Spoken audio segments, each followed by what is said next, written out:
Selamat pagi Bu. Pada saat ini saya akan mempresentasikan karya ilmiah kelompok kami yang berjudul Analisis Faktor-Faktor yang Mempengaruhi Kepuasan Pengguna terhadap Kualitas Layanan Internet atau Wi-Fi di lingkungan ITB Kampus Jatinangor. Sebelumnya perkenalkan nama saya yaitu Glandi Bandito Saragi, NIM saya 165 25191. Latar belakang penelitian kami yaitu akses internet telah menjadi kebutuhan utama dalam kegiatan akademik, khususnya di ITB Kampus Jatinangor yang bergantung pada Wi-Fi untuk perkuliahan daring, LMS, dan akses jurnal.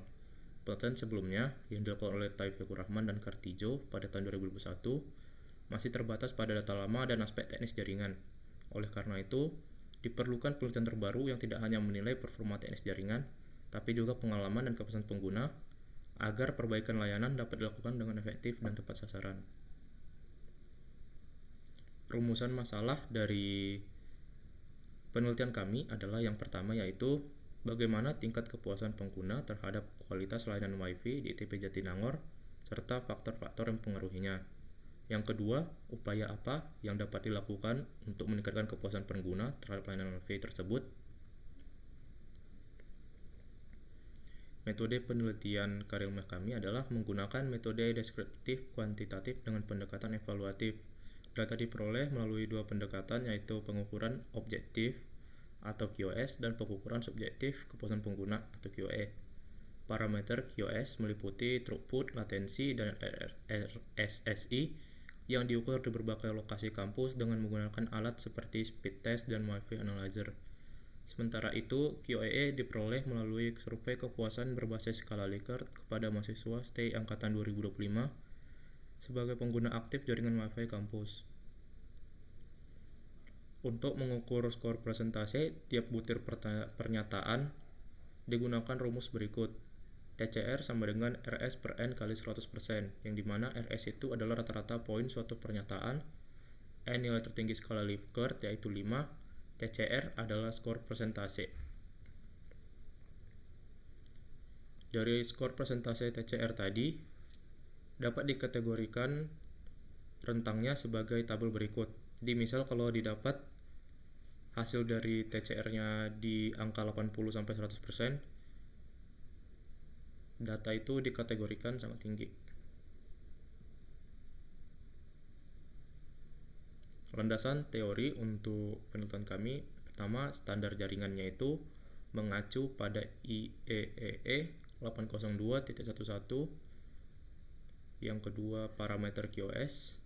Parameter QoS tercakup menjadi 3 yaitu throughput, yaitu kecepatan transfer data aktual. Yang kedua latensi, yaitu waktu tunda pengiriman paket data yang memiliki standar baiknya kurang dari 150 ms. Yang ketiga RSSI, yaitu kekuatan sinyal yang diterima perangkat, standar baiknya lebih besar dari minus 70 dBm. Lalu ada konsep QoE atau kepuasan, yaitu totalitas penerimaan layanan dari sudut pandang subjektif pengguna yang dipengaruhi baik faktor teknis dan psikologis. Lalu ada hasil pembahasan dari data yang telah kami kumpulkan untuk dianalisis, yaitu yang pertama ada kecepatan koneksi. Hasil pengukuran menunjukkan adanya perbedaan kecepatan yang signifikan antar lokasi. Beberapa gedung mencatat throughput tinggi, sementara area seperti asrama memiliki kecepatan yang jauh lebih rendah, sebagaimana kecepatannya itu direpresentasikan pada kedua grafik yang ada di kiri.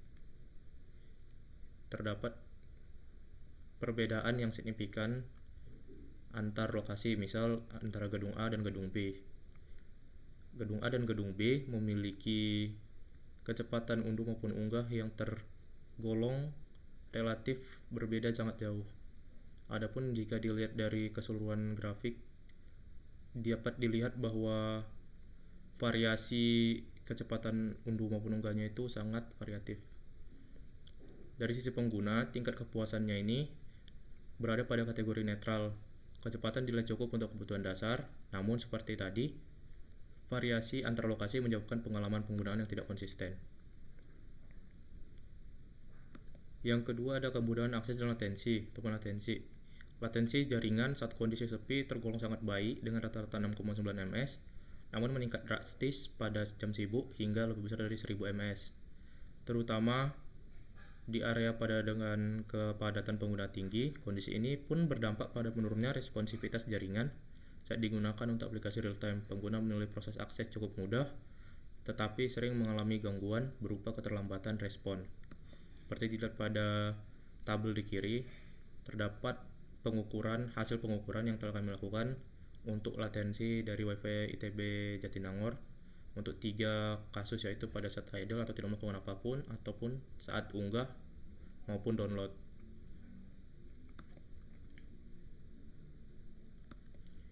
Lalu yang ketiga ada ketersediaan akses dan stabilitas ataupun stability. Secara umum, kekuatan sinyal Wi-Fi di seluruh lokasi tergolong baik di atas minus 80 dBm. Namun meskipun sinyal terdeteksi kuat, koneksi sering mengalami putus nyambung atau intermittent, terutama saat pengguna berpindah lokasi. Hal ini menunjukkan permasalahan utama tidak terletak pada jangkauan sinyal, melainkan pada keterbatasan kapasitas akses point.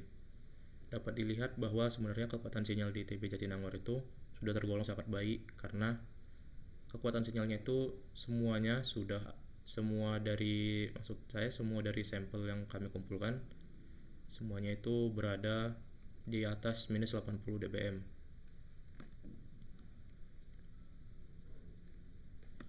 Lalu keempat itu keandalan layanan. Pengguna sering mengalami gangguan jaringan pada jam sibuk seperti timeout dan koneksi terputus. Selain itu, waktu pemulihan jaringan saat terjadi gangguan dinilai lambat dan tidak menentu, sehingga menurunkan tingkat kenyamanan dan kepercayaan pengguna terhadap layanan Wi-Fi kampus. Bagaimana dapat dilihat dari hasil data kuesioner kami yang tertera di kiri.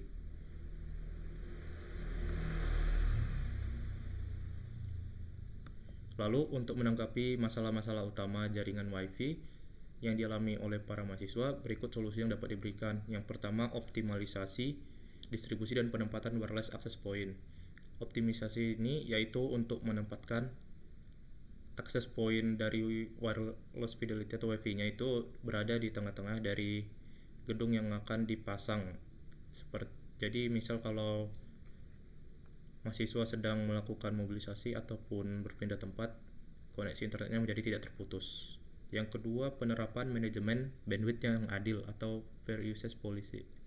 Jadi ini kalau misal seseorang sedang mengunduh berkas dengan ukurannya besar ataupun sedang melakukan streaming berkualitas tinggi, kapasitas sinyal itu tidak dihabiskan oleh dia sendiri.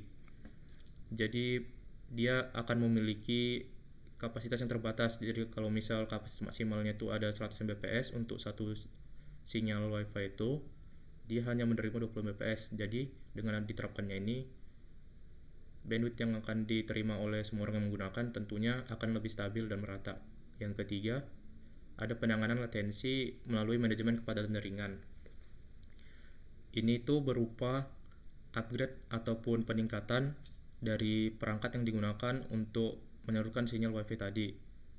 Jadi selama ini Wi-Fi ITB Jatinangor menggunakan pita berbasis frekuensi 2,4 GHz dan diharapkan dapat ditingkatkan menjadi pita berfrekuensi 5 GHz. Ini tuh berguna untuk memanajemen kepadatan jaringan yang lebih baik. Yang keempat yaitu solusi stabilitas koneksi dan pemulihan layanan. Ini tuh kalau misal sedang terjadi gangguan jaringan, jadi pihak-pihak yang bertanggung jawab itu dapat memberikan suatu solusi untuk jaringan yang misalnya sedang error, sehingga penanganan errornya lebih efektif dan dapat dilakukan.